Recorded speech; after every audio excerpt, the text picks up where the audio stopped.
बिस्मिल्लाहिर रहमानिर रहीम। हे समस्त जगतबासी, आज आमी शामीम आली चिश्ती आपनादेर सामने जे आलोचना निये हाजिर हलाम, এই আলোচনাটি জ্ঞানী যারা পৃথিবীতে আছে, যারা রুহানি জগতের জ্ঞান, যারা আত্মজগতের জ্ঞান, যারা আধ্যাত্মিক জগতের জ্ঞান বিশ্বাস করেন এবং মানেন এবং আল্লাহ যে একদিন সাক্ষাৎ দেবে আল্লাহর নিজ রূপে, সেটি বোঝার জন্যে আজকের এই আলোচনা। তবে আজকের থাম্বনেলে যেটা আপনারা পেয়েছেন যে আল্লাহ আসে মানুষের পাশে, আল্লাহ কিন্তু মানুষের পাশেই আসে, কিন্তু আল্লাহকে কেউ চিনল না।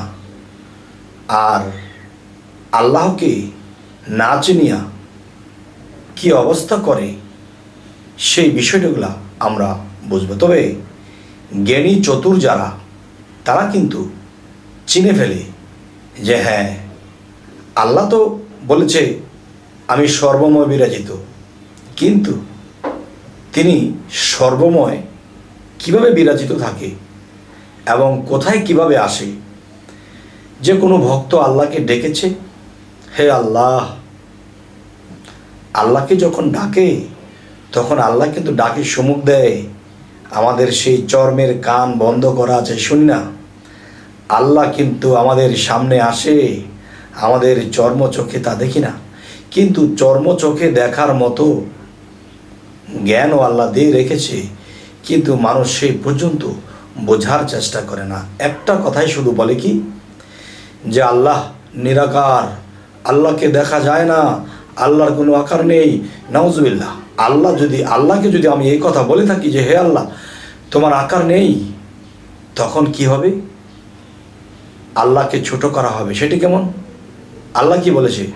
কুল হু আল্লাহু আহাদ, আমি এক, আল্লাহুস সামাদ, আমি স্বয়ং সম্পূর্ণ, আমি অভাবহীন, আমার সব আছে।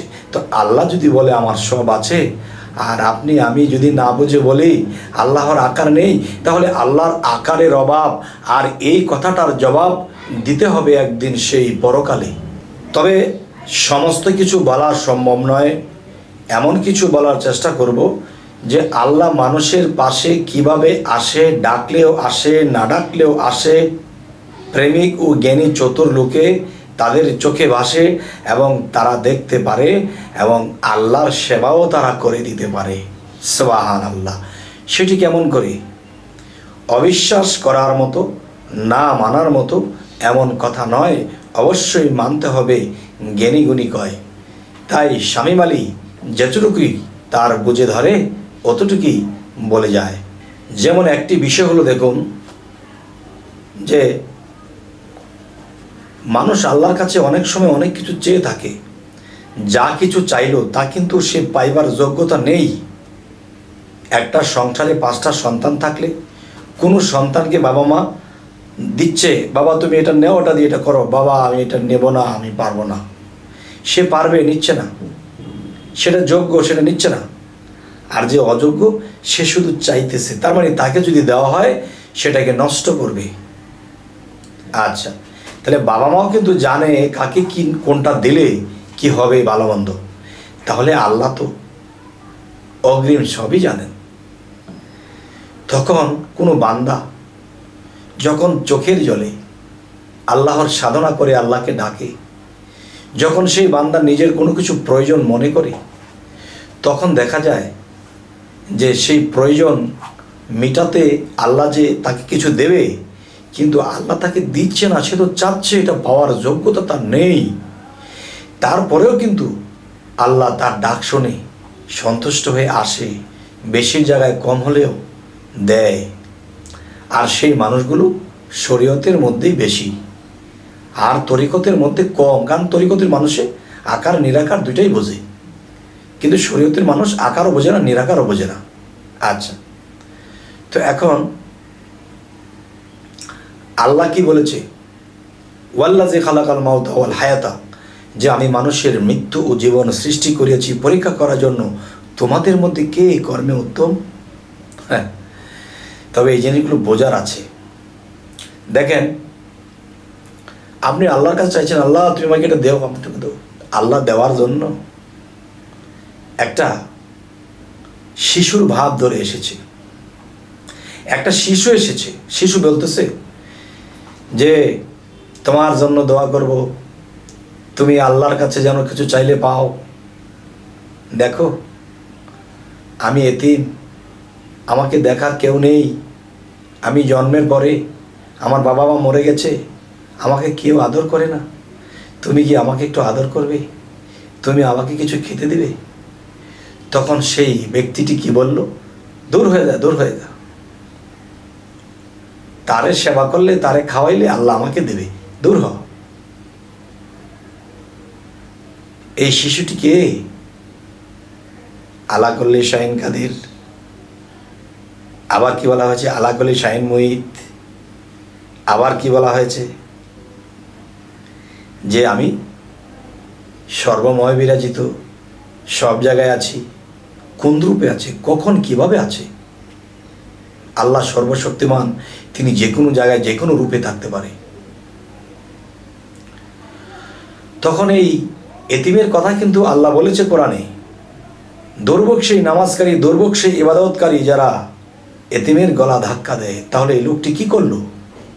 আল্লাহ যতটুকু সন্তুষ্ট হয়ে এসেছিল তখন তাকে ধাক্কা মেরে তাড়িয়ে দিল। তাহলে আল্লাহর কাছে যে যতটুকু পাওনা হয়েছিল অতটুকু থেকেও সে বঞ্চিত হয়ে গেল। এবার আসি, আবার অন্যদিন সেই ব্যক্তিটা কাঁদতেছে, আল্লাহ এটা দাও, এটা দাও, আল্লাহ এই সমস্যা সেই সমস্যা, এবং আমাকে এই শক্তিটা দাও। এখন আল্লাহ তো দিবে না, কেননা তাকে দিতে এসেছিল, সে নেওয়ার যোগ্যতা তার নেই, সেটা পাওয়ার যোগ্যতা তার নেই। তখন কি হলো? একদিন এক পাগল, ময়লার শরীরে কি অবস্থা, তার সামনে পড়েছে, বাবারে আমাকে সবাই পাগল বলে, আমি তো পাগল না, আমাকে কেউ খেতে দেয় না, আমাকে কেউ থাকতে দেয় না, বাবা আমাকে একবেলা খাওয়াবে, আমাকে একটু আরাম করার জায়গা দেবে, আমি খুব ক্লান্ত। তখন বলতেছে তুমি যদি আমাকে এই সেবাটুকু করো, আল্লাহ তোমার মনোবাঞ্ছা পূর্ণ করবে। তখন সে পাগলকে বলছে দূর হয়, দূর হয়, দূর হ। তখন পাগল চলে গেছে, কিন্তু সেই পাগলের মধ্যে কে ছিল?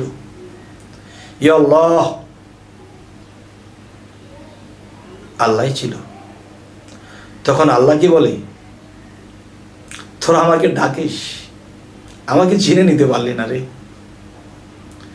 আমাকে অবদস্থ করিস, আবার আমার কাছে চাস। কারণ আপনারা বলতে পারেন যে আল্লাহ এরকম রূপ ধরে আসবে কেন?